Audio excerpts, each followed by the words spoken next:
Hello, Morongo Basin and listeners around the world online at Z107.7fm.com.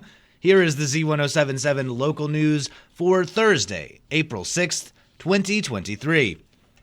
A suspect in the robbery of a drive-through restaurant in Yucca Valley that was thwarted by employees was apprehended weeks later. On March 14th, county sheriff's deputies were alerted to an attempted robbery at the Castaneda's Mexican restaurant in Yucca Valley. Deputies say that at around 2:15 a.m., the suspect drove his car into the drive-thru, then held up a firearm and demanded money from the employee of the restaurant working at the drive-thru window. The report states that employees of the restaurant immediately called 911, closed the drive-thru window, and began photographing the suspect, who fled in his car down 29 Palms Highway at high speed. Sheriff's detectives were able to identify the suspect as Travis Sharp, a 32-year-old resident of Yucca Valley. Yesterday, detectives served a search warrant at Sharp's residence in the 57,000 block of Belmont Street in Yucca Valley, where they say they found additional evidence related to the attempted burglary. Travis Sharp was arrested for investigation into attempted robbery and booked at Morongo Basin Jail on $100,000 bail. Late Tuesday night at about 10:45 p.m., San Bernardino County fire crews were dispatched to a reported structure fire in the area of Pinion Drive and 29 Palms Highway in Yucca Valley. 3 fire trucks and an ambulance arrived on scene to find an abandoned 2-story home fully engulfed in flames. Crews initiated a defensive attack, working to suppress the fire and keep it from spreading. The fire crew was assisted by an engine from Yucca Valley. Despite an extremely long supply hose lay along with a large fire, the crews were successful in keeping the fire from spreading to the nearby exposures. Firefighters knocked the structure fire down in about 20 minutes. The home, which appeared vacant and abandoned, was a total loss. No injuries to firefighters or citizens were reported. The fire remains under investigation by the San Bernardino County Fire Department's arson investigators. Some folks in the Morongo Basin reported that the over-the-air signal that usually serves the high desert with television channels has grown intermittent lately, and a few days ago, it gave out completely. With info on the shaky signal, here's online news editor Robert Hayden. According to the Office of Special District Representative Don Rao, the storms in late February and early March damaged a pole that provides power to the antenna and equipment on Pinto Mountain that serves one of the 4 TV districts we have here in the Morongo Basin. The signal was then run on a backup generator until the power pole could be repaired. Due to the remote location of the pole, it had to be flown in by helicopter. The pole was fixed and power has been restored to the antenna.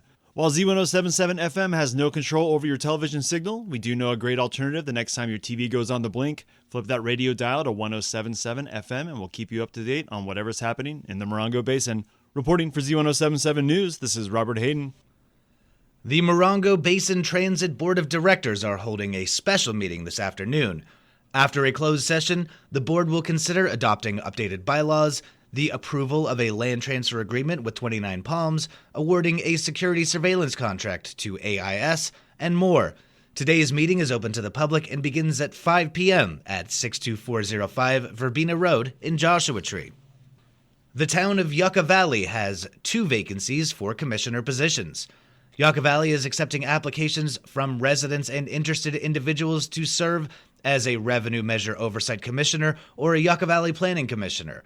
The application deadline is April 26th. Reporter Hillary Sloan will fill you in on the details. There are 2 commissioner positions available. First, the Planning Commission, which advises the Town Council and Community Development Department on matters concerning future development and land use within the town of Yucca Valley, has an opening. The second position is to serve on the Revenue Measure Oversight Commission. The Oversight Commission was established by Ordinance 265 to review and make recommendations to the Town Council on using funds generated by implementing Measure Y and Measure Z. The application deadline for both positions is April 26. Interested applicants can apply online. For a link to the application, see this story at Z107.7fm.com. For Z107.7, this is reporter Hillary Sloan.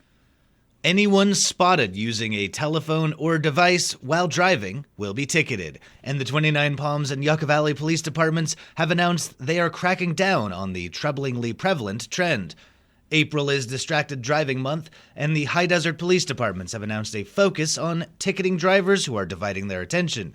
Use of a smart or cellular phone, video game system, tablet, or any other device is considered distracted driving and can be met with a citation and fine. Under current law, drivers are not allowed to hold a phone or electronic communications device while operating a vehicle. This includes talking, texting, or using an app. Using a handheld cell phone while driving is punishable by a fine.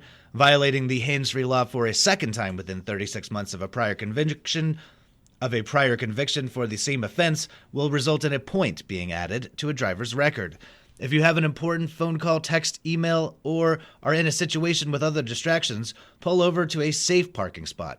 Other distractions include eating, grooming, reaching for something that fell on the floor, putting on or taking off clothing, talking with passengers or children in the back seat.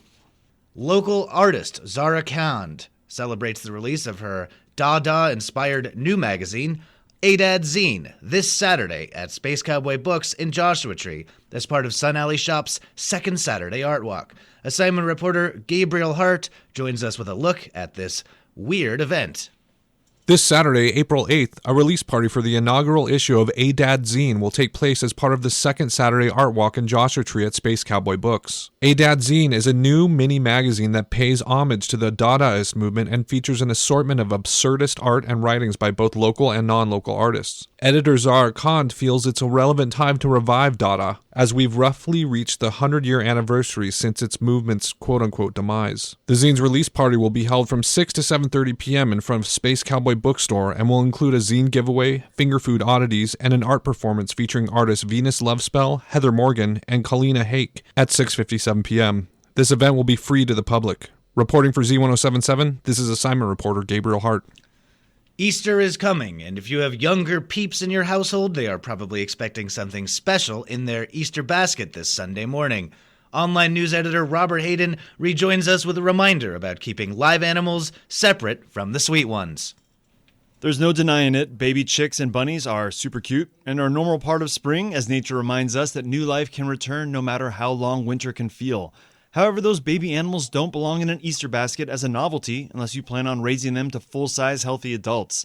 The disturbing trend of dyeing baby chicks bright colors for Easter may be a fun Instagram photo, but any animal purchased as a novelty supports the breeding of animals for entertainment purposes, and dyeing an animal these bright colors is a misdemeanor in the state of California, not to mention cruel. We are lucky to live in a place where bunnies are abundant, with cottontails and jackrabbits roaming the Mojave. And although we don't have any native wild chickens in the high desert, spotting a roadrunner might do the trick. Just remember that your children will have a delightful Easter with bunnies and chicks of the sweeter variety in their Easter basket, and you aren't on the hook for raising and caring for a chick or bunny that will soon grow beyond that cute tiny size. Reporting this special message from the Easter Bunny, this is Robert Hayden.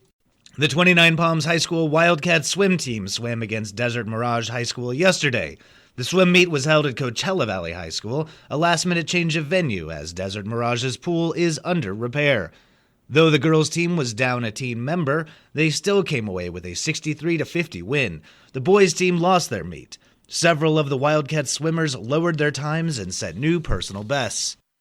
And finally, the 29 Palms High School boys varsity Wildcats tennis team hosted Coachella Valley High School on Wednesday. The Wildcats lost 1-17. The team of Arjun Sawhney and Aiden Mintz won one of their sets. That's our local news. Hear local news 7 times a day, 7 days a week at 7, 8, 9, noon, 4, 5, and 6. More Morongo Basin residents get their local news from Z107.7 than any other source. Reporting for the Morongo Basin News Leader, the award-winning Z107.7 Local News, I'm Jeff Harmetz.